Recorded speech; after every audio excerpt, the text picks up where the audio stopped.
How Donald Trump's Jerusalem move ruined Christmas in Bethlehem.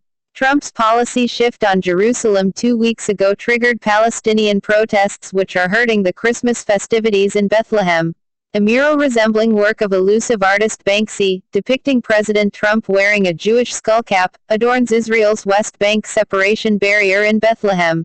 U.S. President Donald Trump's recognition of Jerusalem as Israel's capital looms large in Christmas festivities this year in the traditional birthplace of Jesus. Some food vendors, sellers of holiday trinkets and a leading hotelier in biblical Bethlehem say Palestinian protests, triggered by what many here view as a provocative show of pro-Israel bias, have hurt their Christmas business. Yet Bethlehem also offers a stage for a Palestinian rebuttal. Banners proclaiming Jerusalem as the eternal capital of Palestine have been draped over facades on Manger Square as a backdrop for Christmas TV broadcasts to a global audience.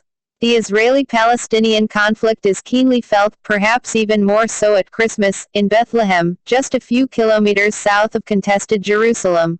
Israel's West Bank separation barrier cuts into Bethlehem and a segment of it has become a tourist magnet in its own right. Its cement slabs are covered with works by international graffiti artists such as NKSY and pro-Palestinian slogans left by visitors.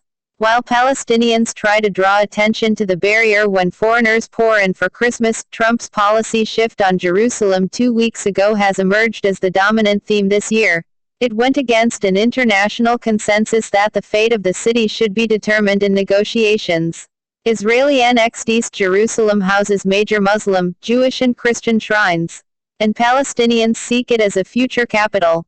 Trump's declaration triggered clashes in the Palestinian territories between stone throwers and Israeli soldiers who fired tear gas, rubber bullets and live ammunition. 8 Palestinians were killed by Israeli fire, most on the Gaza border, and scores were wounded. In Bethlehem, the fallout was felt immediately.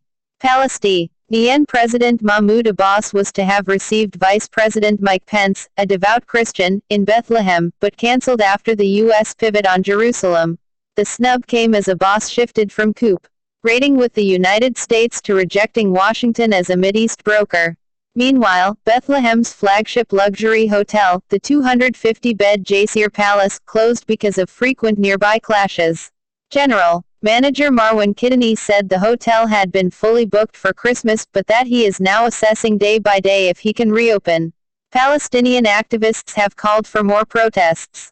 In Manger Square, next to the Church of the Nativity built over Jesus' traditional birth grotto, some merchants blamed Trump for a drop in business.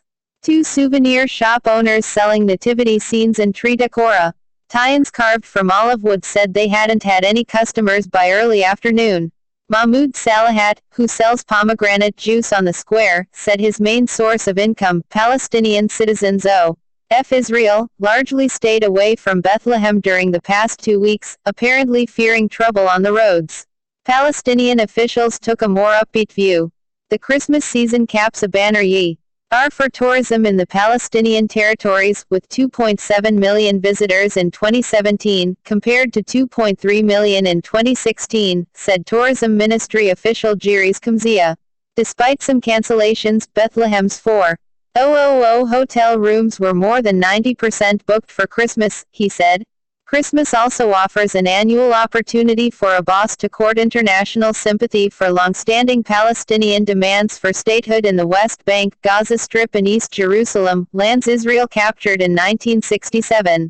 How Donald Trump's Jerusalem move ruined Christmas in Bethlehem. Trump's